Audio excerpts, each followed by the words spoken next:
But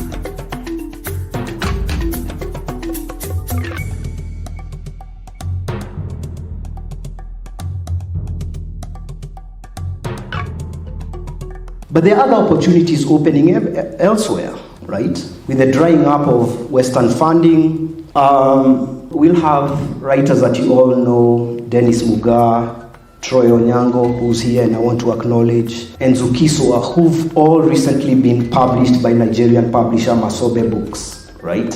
So there's also the question of the Pan-African, right? And I think the opening up of these regional markets, I see Masobe as a huge disruptor. And I keep on pushing Ahmed, man. This is the model, this is the model. And even when I was telling him that, he was like, I know, right?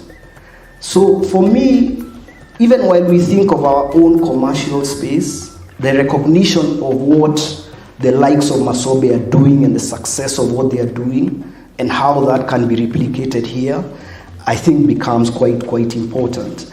Troy has of course been very involved in setting up systems in Kenya through Lolwe, and it's always incredible to have him, and to have him for the event here. And I think that's a kind of great connection between the past and the present. When I think about the books I grew up with, or the writers of my generation and the books they grew up with, they didn't start off with literary fiction. We read Pace Setters. We read Moses and Friends.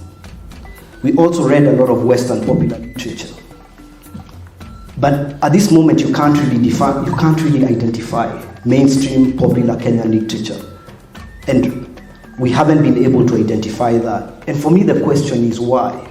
My late friend, Binyavanga Wainaina, in the last few years of his life, was planning a very big project, which was a digitally driven popular series publisher.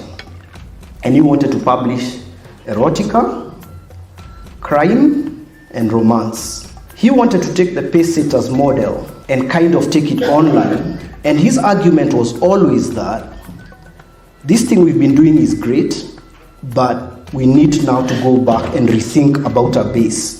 Because once you develop those readers, especially people who are younger, this other thing will follow. He's no longer with us, but there's no reason that that dream should die.